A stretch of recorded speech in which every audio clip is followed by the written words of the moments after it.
Welcome to today's deep dive. So there's this psychological concept that has basically been baked into modern culture for decades now. Oh, right. You're talking about catharsis theory. Exactly. Catharsis theory. It essentially treats human emotion like, well, like the plumbing in a steam engine. Yeah, the old pressure cooker analogy. Right.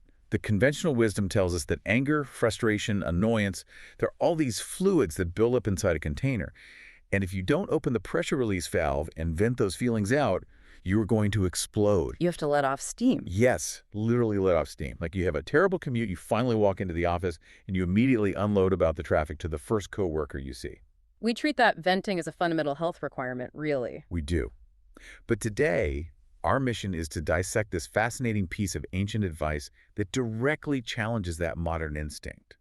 We're looking at an excerpt from a devotional text called Word for You today. And the specific reading is titled, Drop Your Moaning Right. Yeah, Drop Your Moaning, Part 1. Before we really get into it, I want to set the tone here.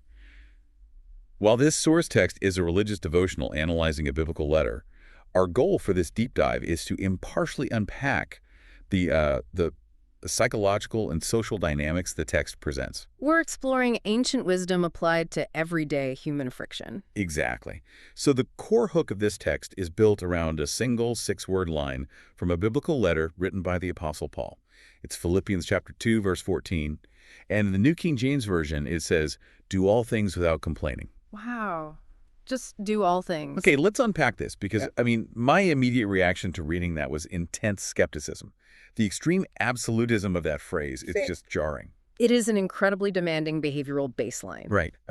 Do all things, not try to complain a little less on Tuesdays, or do the easy things without complaining. All things. Zero wiggle room. Yeah. Is that level of absolutism even compatible with being a functional human being?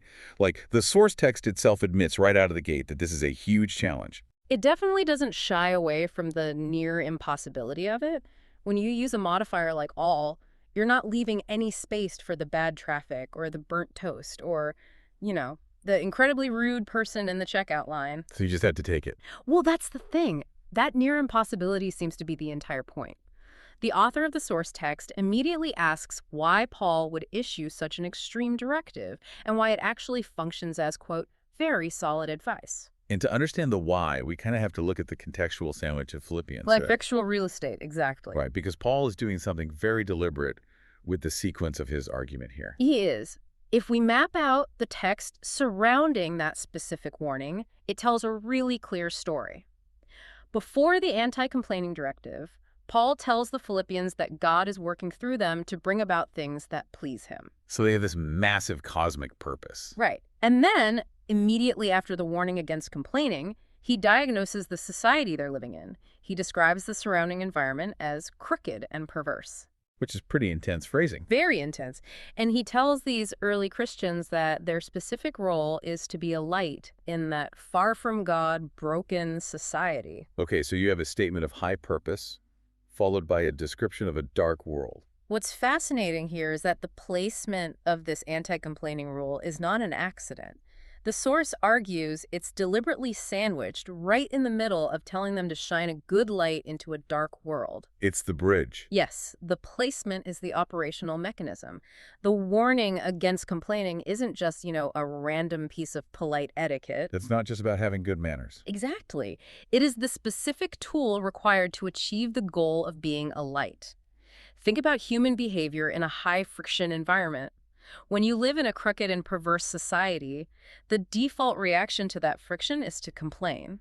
Everyone is grumbling. Right, it's the baseline. So by refusing to participate in that chorus of griping, you instantly become anomalous. You stand out. That makes me think of, like a contrast setting on a screen. Oh, that's a great way to look at it. Yeah, if you have a dark image and you want a specific object to stand out, you turn up the brightness. So if these early Christians are supposed to be a light, the text is basically saying that complaining acts like a dimmer switch. It literally dims their bulb. Does the text suggest that refraining from moaning was actually their primary method of standing out from the crowd? It strongly implies it. You cannot shine if you are emitting the exact same frequency of negativity as everyone else around you. Okay, but we have to talk about the blast radius of a moan. Because building on this idea that complaining dims the light, the discussion in the source shifts to some very specific, tangible consequences. Why it's treated as such a destructive force, yeah. Right, and the text does make this really empathetic concession, which I appreciated. It says, let's face it, we're all human. We're prone to snapping at each other and complaining about the things we don't enjoy. Right, it recognizes the human condition. We rarely stop to consider the actual impact of those negative words. So let's break down the 3 direct consequences of bickering and moaning that the text lists. The first one is basically self-sabotage. It says we damage our own mood. Which goes right back to the flaw and catharsis theory that we mentioned at the start. Exactly. When you verbalize a complaint, you aren't actually releasing pressure from the system. You're engaging in a process called rumination.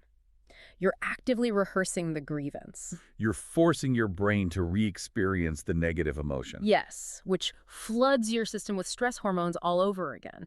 You are literally digging the neurological rut of a bad mood deeper just by giving it a voice. Wow, so you're not emptying the tank at all? You're just like pouring the toxic fluid into a different part of the engine. That is a perfect way to put it. Okay, so the second consequence moves from the psychological to the theological. The source notes that by complaining, we are questioning God's know-how.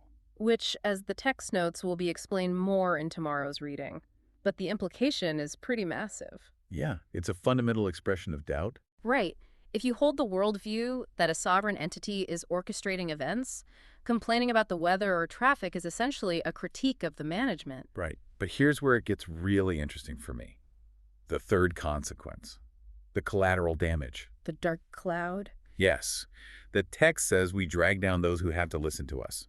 It talks about a, quote, general dark cloud sitting over us all. I really want to explore this idea of a shared psychological environment. It's a huge shift in perspective. It moves the act of complaining from just being a personal failure to being an environmental pollutant. If one person moans, everyone has to sit under the cloud. Exactly. It relies on the neurology of emotional contagion. Humans are highly empathetic. We have these mirror neurons designed to synchronize our emotional states with the people around us. Which is great for social cohesion, normally. Right, but it means that when you release vocalized negativity, it acts like secondhand smoke. The listener didn't choose to light the cigarette, but they are still breathing in the toxins. That is terrifying. Their mirror neurons pick up your vocalized anger, and their own bodies begin to experience the physiological stress response. So you are hijacking their nervous system with your words. Yes, you are darkening the room for other people. Okay, so we have the diagnosis. Complaining creates this dark cloud blast radius. But how does the text suggest we actually execute this huge challenge of not complaining? Well, it pivots to the antidote, and it bypasses suppression entirely to focus on agency. Okay, what do you mean by agency? The text states plainly, we can choose not to moan. It shifts the control back to the individual. You can't control the crooked society, you can't control the traffic, but you have veto power over your own vocal cords. But just not speaking leaves a vacuum, and vacuums fill up with resentment pretty quickly. Which is why the alternative presented is so important. The text says we can choose to allow God to fill us with his brightness, whatever the situation. And the result of that choice. The text claims that choosing positivity results in shining out with Jesus' joy. Jesus. If we connect this to the bigger picture, it brings the entire text full circle back to that light in a dark society metaphor from the first segment. Right, the contrast setting. Exactly. Positivity is framed not just as an internal mood booster, but as an external illumination. It's defiant cheerfulness. I love that phrase, defiant cheerfulness. So we have to talk about the practical call to action at the end of the text. Yes. The so what now section. Yes, the chore experiment. It is wild. The directive is literally, today, do a chore you normally don't enjoy at all, and sing a cheerful song whilst you do it. It's such a brilliant behavioral hack. So what does this all mean? Let's analyze the friction here. You have the physical act of doing a hated chore, say folding laundry or pulling weeds. Your baseline instinct is to moan. To generate that dark cloud. Right. And then you introduce the forced action of singing a cheerful song. You are intentionally inducing cognitive dissonance. Your brain fundamentally rejects holding two violently conflicting states at the same time. Because singing takes actual bandwidth, right? Yes. You're regulating your breathing, recalling lyrics, hitting pitches. It literally starves the annoyance center of the energy it needs to maintain the grievance. That is incredible. It's a behavioral hack rooted in ancient theology. You're proving to your own brain that you can override the default setting. Exactly. Okay, let's summarize the journey of this deep dive.